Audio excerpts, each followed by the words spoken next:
Round 2 of Sports Talk up next with your hosts Phil Kornblut, Will Pelagic, and the Professor Tom Hayes. Don't leave us hanging. Join the show, 800-956-7266. Hour 2 of Sports Talk, South Carolina Radio Network. Will Pelagic, Professor Tom Hayes, and a legendary Phil Kornblut as we continue in his own mind on a Thursday, on the 3rd day of May 2018. We are going to continue our recap of the opponents for Clemson and South Carolina with the one opponent that they both play aside from each other, and that is Texas A&M. We will look at what happened for the Aggies' first spring under Jimbo Fisher by connecting with AggieL.com's Mark Passwaters, joins us, part of the Rivals.com network. Mark, what have things been like with Jimbo's descent at the College Station since he's been there? Well, a lot different from what we've been used to for the past 6 years with Kevin Sumlin. I think that you could sit there and simplify it down to one guy plays music and the other doesn't, but that would be way, way too much of an oversimplification. The best way to put it is Fisher said to the guys, welcome to the dictatorship. I'm the dictator. And someone was a very hands-off CEO type of guy. Fisher is involved with every element of this program. He's going to try to rebuild it from the ground up on the fly. He's very much into instruction. A very loud instruction, as it were, if you kind of catch my meaning. And, these are things we just haven't had in College Station in quite some time. So how has he been received overall by the populace? Very well. I think you can take a look at it from just the transfer numbers. Obviously, Nick Harvey is going to be in that game wearing a different uniform this year because he's one of the two guys that transferred out. The other being Coda Martin, the left tackle, who's going to Syracuse to play for his father and his father-in-law for his final season of college football.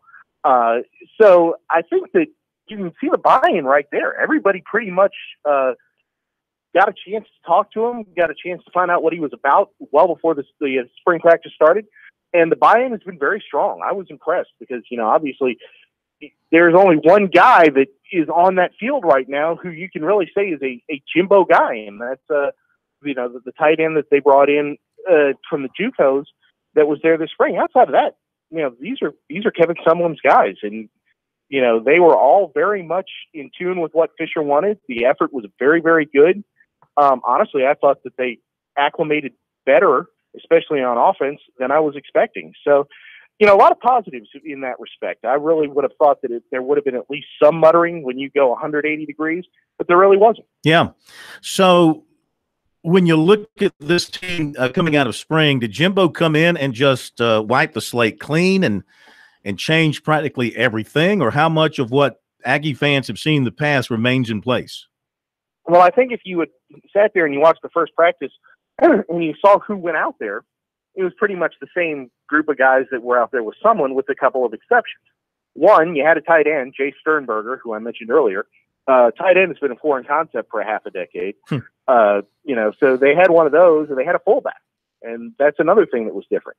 And then when you have Nick Starkel or Kellen Mond going under center, people's eyes start bugging out of their heads. These are just totally foreign things. But in terms of personnel, the guys that are going to be out there on the field operating things, there's not a whole heck of a lot of difference from last year. But then again, there are still some guys that I think will be impact players that haven't arrived yet and will be in around Memorial Day.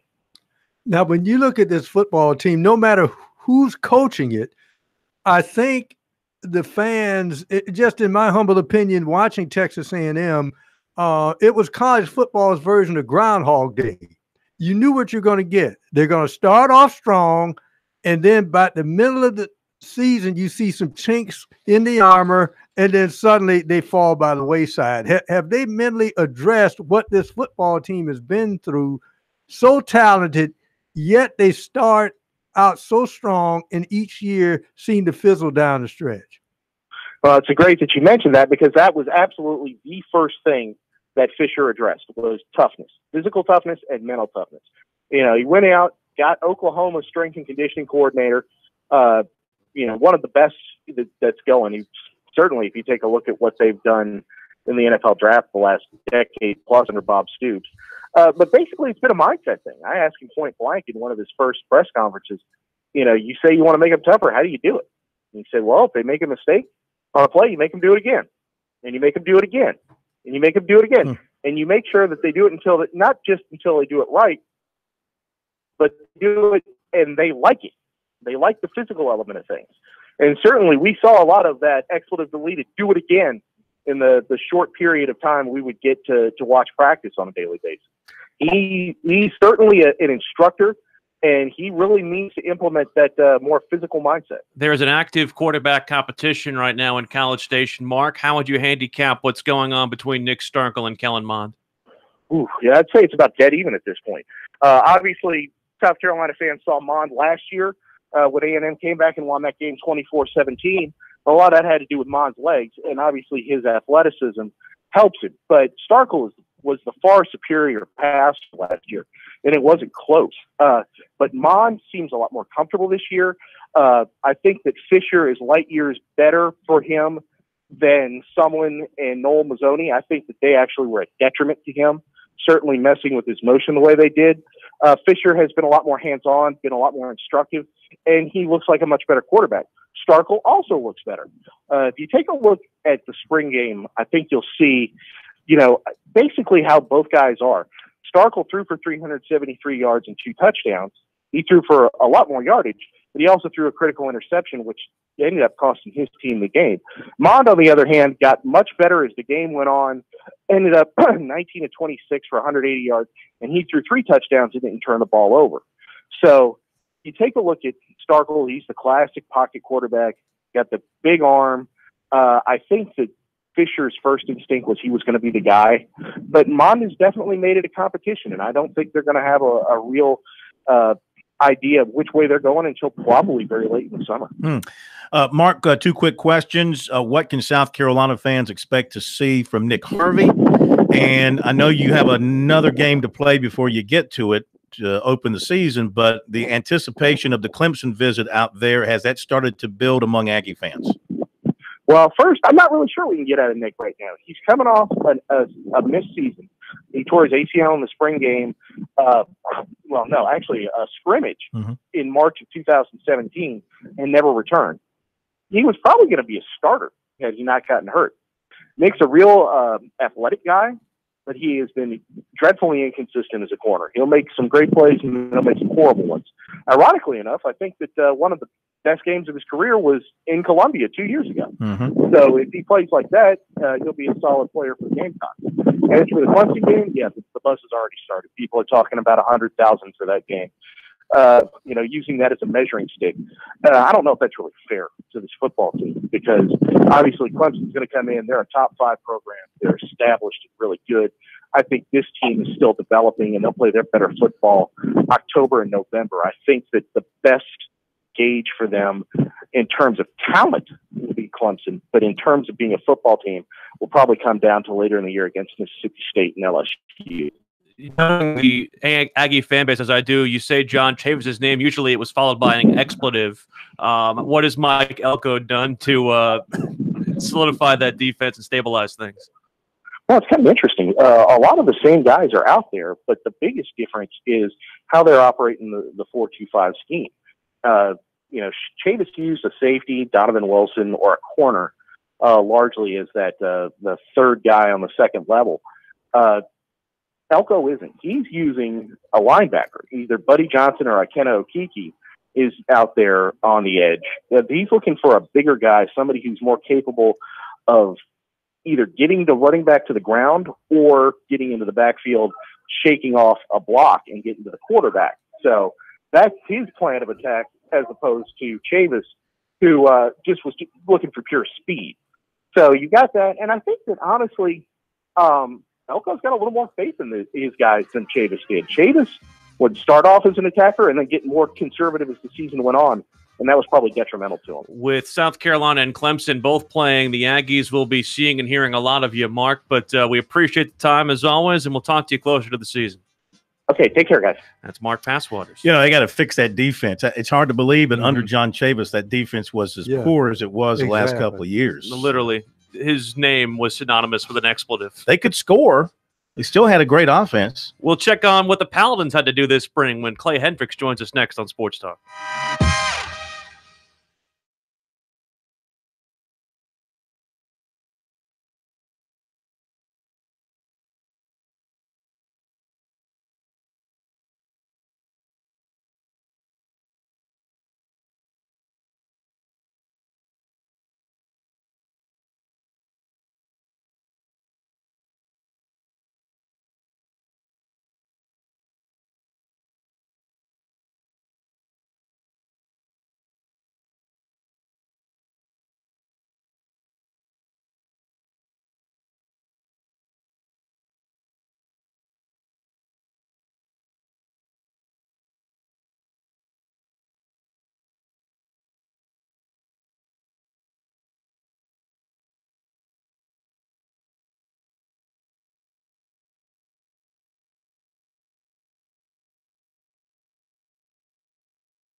Sports Talk is the sports talk show of Main Street, South Carolina. From the coast to the mountains, we cover it all. Sports Talk, South Carolina Radio Network. We will hear from the head coach of the Furman Paladins, Clay Hendricks, coming up in just a moment, but wanted to update the leaderboard at the Wells Fargo Championship just up the road in Charlotte Corn at Quail Hollow. Yeah, John Peterson in with a 6 under 65. The Missouri Tiger, Peter Malnati, a 4 under 67 with Tyrell Hatton. Also Johnson Wagner, Keith Mitchell, and Clemson's Kyle Stanley, all in at 4 under 67. Tiger is even par. And let's see, a few other local guys. Sam Saunders is 1 under. Jonathan Bird is even. Phil Mickelson, +1. Bill Haas is +1. Kevin Kisner is +1. Ben Martin is +2. Russell Henley, 3 over. Lucas Glover, 3 over. Scott Brown, 4 over. Kyle Thompson is +4. And Davis Love III is +7. Let's continue as we go around the state trying to catch up with these football coaches to see how spring went and look ahead to the upcoming 2018 season. We welcome in from the Furman Paladins tonight here on Sports Talk head coach Clay Hendricks. Coach, good evening. How are you? I'm doing great. Phil, how are you doing? Man, we're doing terrific. Thank you for joining us. And what a year you had in year number 1. Maybe you did too well in year number 1. You set the bar pretty high for yourself going into year number 2. Well, I don't know if you ever do too well, but I don't know. I think I didn't have a lot of expectations going in, just trying to get a little better each week. We started a little slow, but, we even showed some hope during that time. And then our kids kind of bought into what we were selling and got a little better. And we did. We had a good year. We're excited about the chance to get back in the playoffs and play for it again. Yeah, you opened 0-3, and there were some tough losses there. Wofford, Elon. You played NC State, a pretty good ball game into the second half before they pulled away. But I mean, it would have been easy perhaps to lose your team at that point. So, who do you credit for holding that together? Does it begin with the coaching staff, or was it the senior leadership on the team? Who held you guys together until you got it going in a positive direction? Well, we didn't have a lot of seniors, but the one we had, were quality players. And I think probably those kids, God, they just wanted to have some success. And I think we probably just done enough things positively and knew we were really close in those couple of losses early. That there's some hope there, but you know how that goes. At some point, you gotta get over the hump and win some games. And we were fortunate to do that and got on a pretty good little run. And didn't finish like we wanted to, but we're excited. I think at least from kind of where we're headed in a positive direction. What was the biggest thing you learned about your spring this year, Coach? Well, I think the biggest goal for us, we were just trying to improve a little bit every spot. We have a ton of kids back. I think everything was a lot easier. Just the staff been together a year. I really think it was just trying to be more comfortable with our offense and defense. And yeah, we progressed a little bit schematically, but really was just trying to. I felt like we had a system in place, which I think anytime you do that and you get some kids that played a little bit, you really got a chance to focus on some individual, technically those kind of things, just getting better. And I think it was productive in that regard. As far as your lines of scrimmage are concerned, it looked like your offensive line really progressed as you started to really lean on your running game. I think you averaged well over 200 yards a game rushing. Is the Cliff's Notes version of keep the running game going while maybe shoring up a little bit on the defensive side? Yeah, you know what? I thought we did run the ball pretty well. I would like to run the football a little bit better than we did. Maybe yards per carry. I think we're missing is just the ability to have some. We had some big plays in the run game, but we got to get a little better. We got to get a little more explosive, a little more speed on the perimeter. I actually think that group up front maybe has come about as far as any group we've got on our team. We've progressed throughout the year. I kind of feel like we're finally getting to the point where we got enough guys in place up there that you feel like you can kind of take the next step. And then, I don't know, defensively, I thought we played pretty well every time we were playing 7 freshmen. didn't play very many seniors. Only had a couple of seniors really in our two deep on defense. And, we got exposed. I knew we had some things that could get exposed. Not everybody could expose it. We got exposed a few times. But I think the biggest problems there were just physically, young bodies, just having a chance to get in the weight room and get a little bigger and stronger. And I think we've made good progress in that area. Talking with Clay Hendricks, coach of the Furman Paladins. So coming out of spring, is Harris Roberts the guy at quarterback? Well, I think it's a pretty dead heat right now. Harrison and Jamar Lincoln, who's a kid, one of the few kids we actually were able to redshirt last year. Mm-hmm. We matched down at Waycross, Georgia. And, he's uncle is the guy you guys know, Mel Blunt, the old Pittsburgh Steelers guy. So he comes from pretty good stock. They're a little different. I think they both can run our offense. I think certainly depending on who's playing, you're going to might vary what you do with them. But I would think going into August, it's a pretty dead heat. And then we signed two kids that we'll give every opportunity to compete. And, at some point we'll have to make a decision fairly on. But I could see playing both those guys. You got a couple of running backs, one that's back as a senior, one that's had some injury trouble that comes in as a junior, was one of the guys who helped that one side win the spring game. What do you got running the football there? I got, one of the biggest concerns I had when I got here is not having fullbacks. We're going to play with some fullbacks. We had a couple of guys. I think we had two guys that rushed over 800 yards, and one of them's back. We got a couple of younger guys. I think we have actually a little depth at that position, and then signed a couple of kids that I think, again, I think we'd like to get out of the playing freshman business, but right now it's just kind of still where we are. We're going to still play a handful, and I think a couple of guys back there will have a chance to just based on a little bit of ability. But we got some guys there. We do, and we're going to play a lot of guys.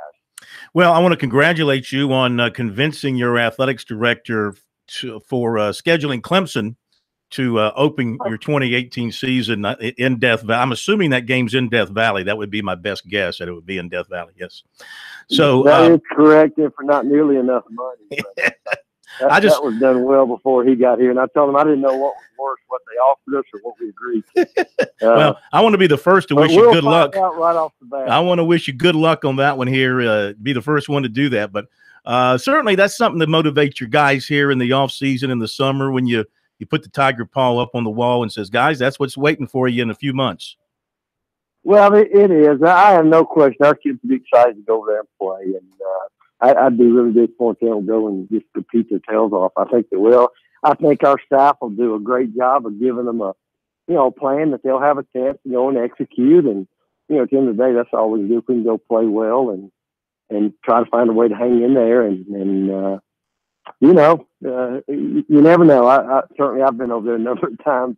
It's an unbelievably talented group. Extremely well coached. So it'd certainly be a huge, huge challenge, but I know we'll be excited about going to play. Yeah, which quarterback you expecting to see?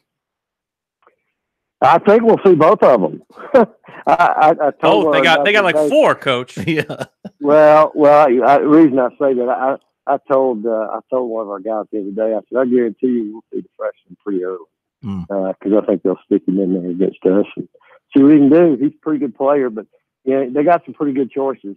So I think they feel pretty good about anybody they put in there. But certainly, got a guy returning that had a heck of a year for him. Indeed. Just tell them, if the freshman's in there, just tell them to grab him by the hair and hold on if they can jump up that high. He's 6'5". Well, that's if we could get to where we can touch him. Yeah. So, I think that'll be the first. I hope we can get close enough to do that. Hey, listen, enjoy your summer. Thank you for being with us. We'll see you down the road, maybe in Greenville, when everybody gets together in July. If not, we'll see you during our preseason tour and all that. But thank you for joining us. Always great talking to you. Same here, Phil. I appreciate you having me on. Yes, sir. Thank you. It's a rough road to start at Clemson, at Elon, who they saw in the playoffs a year ago. They get the Wofford game at home, which is interesting, and it comes off a bye week as well. So they get a bye before Wofford, and then they have Samford at the Citadel, which will be tough. And then, of course, they close out with Chattanooga, VMI, and Mercer. I hate those games. I hate the FCS versus the Power 5 games. Especially when you open the season. The money coach comes your way. I hate them. Next.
Welcome back, Sports Talk, South Carolina Radio Network. Time to shift gears once again. Feel like we've been shifting all over the place in this hour. We had Mark Passwaters of AggieL.com and also Clay Hendricks, Furman head football coach. If you missed any of that interview, we'll have it online for you at SportsTalkSC.com. And remember, you can always check out our archived shows on our Twitter at SportsTalkSC via Periscope, a way to not only look at what you've seen in past days, what you might have missed in past days, but also a way to get in touch with us from that perspective. The Money Coach is in the house, Corn. Indeed, indeed. It's time to talk big bucks, good and bad. Some money coming in, some money going out in the sports world. Fran Halloran, the Money Coach, joining us here on Sports Talk as he does on Thursday night. He keeps an eye on all kind of things in terms of finances, but for our purposes, it's the financial world merging with the sports world. And Coach, it's good to have you with us tonight. And ESPN, as we've known for a while now, as people are cutting the cable, ESPN feeling a large brunt of that in terms of customer loss and financial loss, but they're so big and they're so well supported by Disney, and that company is so rich. How can ESPN ever feel like it's in any kind of danger? Well, you know, great to be here with you guys tonight. Thanks for having me as always. I don't know if ESPN can survive down the road if they continue to lose subscribers. Let me put this in just a business person's perspective. You know, in our little financial group at Higgins and Halloran, when we lose a client, we take it very, very seriously. Truth is, I probably get way too close to my clients, so when they leave, I take it kind of hard. But when someone does leave us, now, fortunately, it doesn't happen a lot. We lose some money. Now, when we lose some money, we may lose a few $100, a year in income, and that hurts. But it doesn't hurt like losing 500,000 customers in 1 month. ESPN's not alone. So many people are cutting the cord with cable television because of the cost being so ridiculous anymore, that all of these sports channels, all channels in general, not just sports channels, are losing subscribers at a more rapid pace than ever before.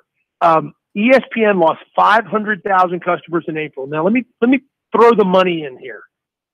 ESPN is the most expensive sports channel on cable television. It costs the subscribing companies $8 per household. That's what they have to pay ESPN. Now, do the math. $8 per household, 500,000 households lost in April. That's a $4 million loss in April, and it's a continued loss. They're never going to get those people back. So over an annual period of time, over a year, that's $48 million in revenue. That's not sustainable. And let me go further with that. I said ESPN isn't it. FS1 lost 328,000 households. Golf Channel, 505,000 households. NBCSN, I didn't even know people watch that, to be honest with you. Hockey fans do, Frank. And that's right. That's right. You're right. And the Tour de France. Tour de France as well. That's right. 544,000. Get this. The NFL network lost 842,000 in April. Are we talking? It's not sustainable. Is this a delivery? Go ahead. Is this a delivery method issue, or is this something where? Because again, all we hear about, it seems like, with these subscription losses are the sports networks. I'm not hearing the same kind of things happening with, say, the cable news networks also. No, because the cable news networks, when they don't pay anywhere near what the sports networks pay. The sport networks. Well, let me put it this way, Will. You asked if it's a delivery method. It absolutely is. ESPN has priced itself out of being a reasonable sports channel for cable television. So what are people doing? They're saying, bump it. I'm getting rid of cable because cable companies have jacked up their rates. I pay $200 a month for cable television. It's ridiculous what we pay. You got a lot of packages in that deal. You're just not getting basic cable. No, we're not, because we get movie channels and all kinds of things, but it's ridiculous what we pay. I'm looking for alternatives, and I have friends who have cut the cord completely, and they're going to things like Netflix and Hulu, and instead of paying $200 a month, they're paying $55 a month. Yeah, but they're still able to get some of their. I've been in those houses that have that, and it is an absolute pain to find the channel that you want, and it doesn't wire your whole house, I don't think, unless they have that technology. You have to buy a different box for every television. That can add up if you have 3 or 4 television sets you want to use in your house. I don't know.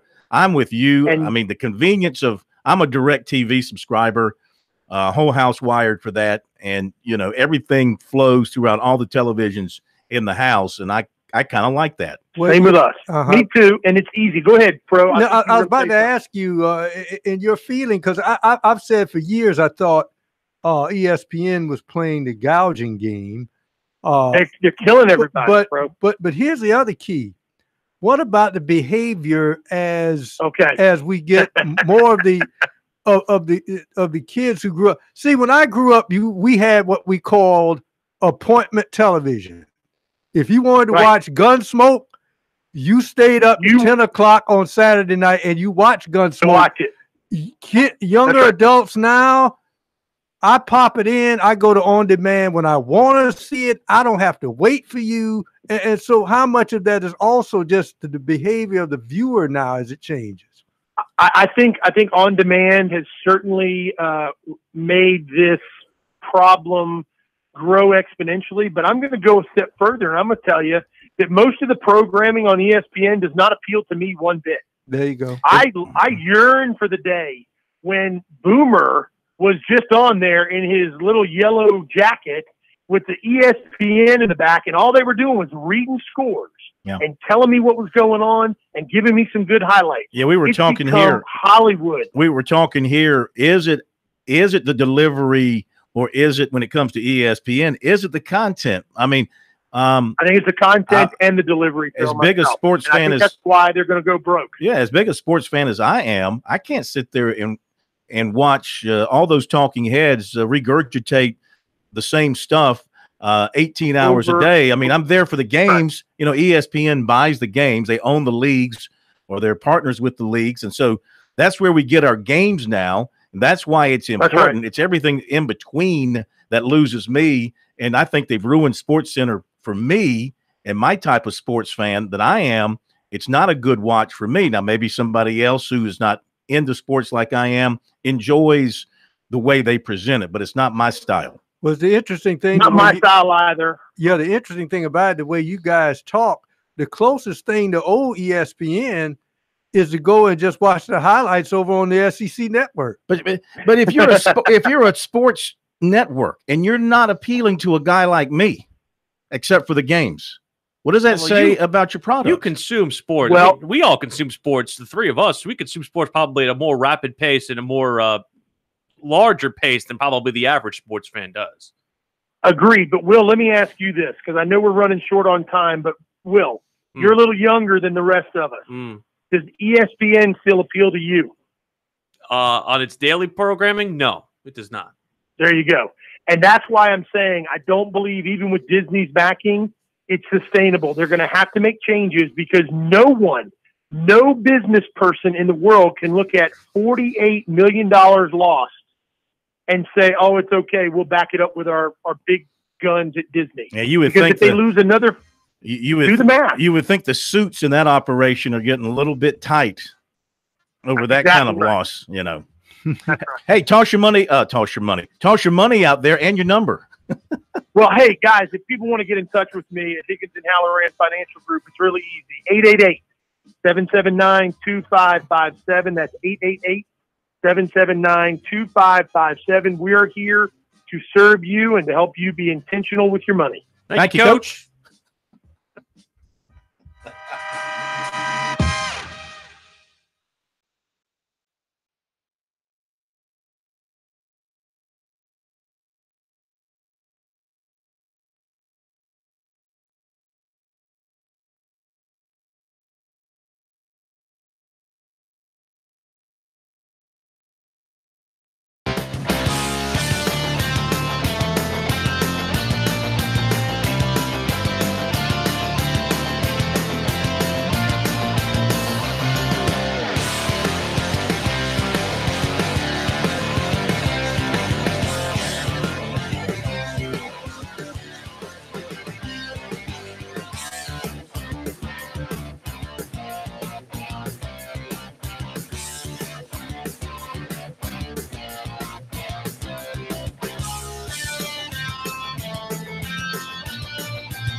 These guys, they never sleep. Check them out on the web at SportsTalkSC.com. Now, more of Sports Talk on the South Carolina Radio Network. Sports Talk, South Carolina Radio Network. I wanted to kind of reset with some of the stuff that the Money Coach was talking about, because I think while the content doesn't appeal necessarily to me personally, I think, again, I think of the people who sit in this room as atypical sports consumers. You know, we live it, we live around it. We also think pretty highly of our own product as well. So we far be it for us to try to delude our own minds with trying to continue to infiltrate with other people's product. There aren't things that you and I both watch that we enjoy from the sports perspective. But, you know, in my mind, I think so much of what society has done is basically taught people to become more independent thinkers and not reliant on, you know, the talking heads at ESPN or FS1 or whoever it is put out there. I mean, I don't know if that's circling what we're saying, which is a larger issue involving delivery, but also the fact that, again, the most important thing ESPN puts out are the games. Yeah. Well, my thought is that the people making programming decisions there and making decisions in arenas is that they forget the most important part of any sports production is the game. And the core sports fan, like I think we are, and I think we're the majority, not the minority, when it comes to sports. I mean, I think we're the people buying the tickets and we're the people buying the jerseys and this, that, and the other. The core sports fans, they want the games and they want the information about the teams and the players and all the frivolous stuff that you get when you watch a lot of that program. They don't care about. And so it turns them off and they move on to somewhere else. Like, you know, it's so easy, of course, just to look at your phone and get highlights and things of that nature. But when it was done right, when SportsCenter focused on the highlights of the games and the interviews and the breaking news, and maybe when it was a half-hour show and it didn't have to fill an hour, you didn't have all the fluff stuff now that they are forced to give you to fill out the time. And you know, and they lose me, and to be quite honest with you, and they also personally, some of the I don't believe. And I know we're personality driven. Now we're an opinion show and we're a personality driven show. I don't look at them when they do SportsCenter in that fashion. I mean, I want them to be like robots. Walter Cronkite and Brinkley and Huntley and Brinkley. You know, be professional, show no bias, bring me the news and the highlights and the interviews, and then get off the air. You don't want to see Michael Wilbon wearing a Cub hat at Wrigley Field during the 2016 World Series. Well, if he's doing his show, that's his shtick. Okay, I get that. Okay, but I'm not interested in watching Wilbon. I'm not interested in watching one of their Los Angeles anchors sitting down and interviewing some rapper because ESPN is trying to promote this rapper that maybe sings a song in a movie that Disney produced, and that just I am gone as soon as I see that. Poof. Here's the problem. Three things will make me go: that, hockey, and soccer. Easy. Any of that, easy. I'm out of here. Here's the problem. One of the things I liked about serious. You mentioned David Brinkley. One of the things I liked about David Brinkley is he could subtly put his personality into something, and you didn't know it was happening. Which is something interesting you can do. But here's the key point: when you're trying to expand, that's all well and good to any company. But just like NASCAR, when you tried to expand and you lost your core fan because you went into another direction to expand, then that's when you start to get caught in it. And I think ESPN looked at their name, Entertainment and Sports Programming Network, and some guy sat there smart. What part of our network is entertainment? We need more entertainment in it. So when you start listening to some of these guys that make you want to move in another direction, it's always dangerous because you're moving away from your core viewership. 800-956-7266 is how you get in touch with us. We've apparently struck a nerve with Mark in Aiken, who calls us on this Thursday evening. Good evening, Mark. What's up? Hey, well, glad to talk to you guys. Listen, regarding the whole ESPN thing, do you think they're feeling the crunch worse than they're letting on? Because the way I look at it, they let a lot of really good, or at least in my opinion, really decent personalities go within the last year or two. And I mean, these were guys and ladies that were quite professional, I thought, but I mean, and household names, and just kind of, I agree with you guys. I mean, 9/10 of their stuff I don't want to watch, and I'm just wondering, if you guys feel that they're getting the crunch, or they're feeling it worse than they're letting on. Like you say, pro going in a different direction and trying to just kind of go in the wind, if you will, and just kind of drawing straws or whatever it is.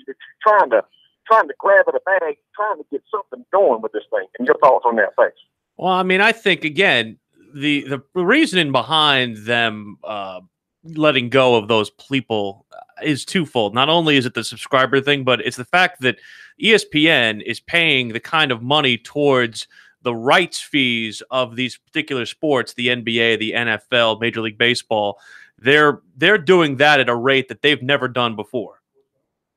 I mean, I think that's the one thing that if you look at what they've been doing, that's the biggest problem on their mind right now. Well, I mean, they're paying through the nose, and look, they are a money printing machine. Despite losing all those subscribers, they still have a continual money flow that the over-the-air networks don't have because of the subscribers, number one. So they make, even though they're losing all that money, they're still making a boatload of money, number one. And number two, they still sell advertising on top of all of that. So they are losing subscribers by the fistful, but they're still making a bunch of money, and they can still afford, at least for now, to pay those big contract numbers. Let's go to Stevie in Columbia. Stevie, we're talking about the continued confusion of delivery of sports content. What's up, Stevie? How you doing? What's up? I'm sitting here just listening to you guys. I don't know why y'all sitting here having this conversation about ESPN.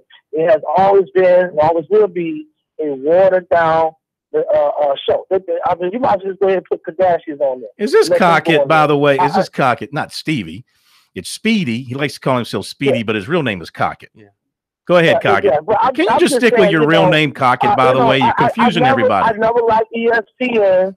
I like Fox Sports. Fox Sports gives me a lot more index about sport. It talks about the players, instead of talking about, JC and his wife coming out with a new record and all that stuff. It's like a Disney Channel. So, you're going to get what you pay for. So that's the reason why I don't even watch ESPN.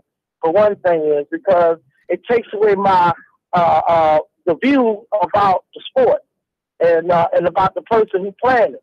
So I don't know why you guys, like I said, if I want to call a real show, I'm going to call Sports Talk. I'm going to speak to Phil Cornbrook because he got real personality. He keeps it real. Unfortunately, he still loves the Packers, and I can't stop that. But when it comes to sports, he keeps it real. And a lot of other sports commentators, it's more of a joke. I mean, they don't really talk about the sport. They don't break down the statistics of the sport. And like NASCAR, it got so big that people don't want to watch it. And that's people start turning to other sports when they become too big and too commercialized. Appreciate the thank you, Cockett. Appreciate it. Let's go to Mustin real quick. Go ahead, Mustin. Hey, Mustin. You got about a minute. Go ahead, Mustin. Make your point. Yo, how are you, buddy? What's up? Mustin, good to hear from you, man.